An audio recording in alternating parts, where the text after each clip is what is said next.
بسم اللہ الرحمن الرحیم۔ السلام علیکم۔ آج کی اس ویڈیو میں آپ ملاحظہ فرمائیں گے اسلامی واقعات کی قسط نمبر 1، جس میں کفار کی نبی کریم صلی اللہ علیہ وسلم کے ساتھ بدسلوکیاں۔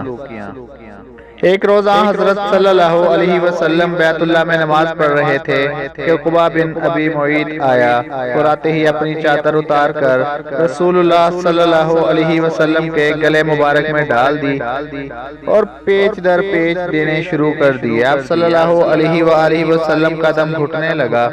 اتنے میں حضرت ابو بکر صدیق رضی اللہ تعالی عنہ کو پتہ چلا۔ وہ تشریف لائے اور دھکے دے کر اس ملعون کو ہٹایا۔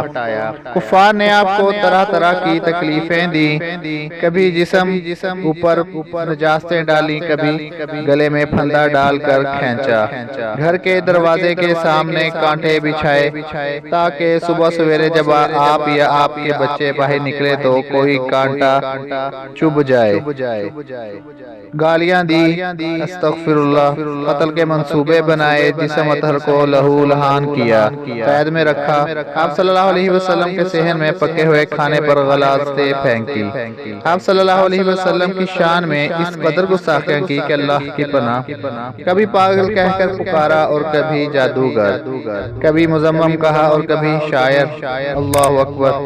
ابو لہب نے تو ایک مجلس میں یہاں تک کہہ دیا کہ محمد صلی اللہ علیہ وسلم تیرے ہاتھ مبارک ٹوٹ جائیں، نعوذ باللہ۔ واقعہ نمبر 2، میری بیٹی رو نہیں، اللہ تیرے باپ کا حامی ہے۔ ایک روز قریش کے ایک اوباش نے سر بازار حضور صلی اللہ علیہ وسلم کے سر مبارک پر مٹی ڈال دی۔ آپ صلی اللہ علیہ وسلم اسی حال میں گھر تشریف لے گئے۔ صاحبزادیوں میں سے ایک آپ صلی اللہ علیہ وسلم کا سر مبارک صاف کر رہی تھی اور اپنے ابا کو اس حالت میں دیکھ کر رو رہی تھی۔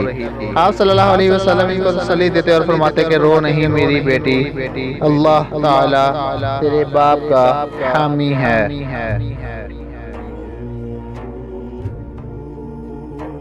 ویڈیو اچھی لگی تو لائک کریں، چینل کو سبسکرائب نہیں کیا تو سبسکرائب کریں۔ ملتے ہیں اگلی اسلامی معلوماتی ویڈیو میں، تب تک کے لیے اللہ حافظ۔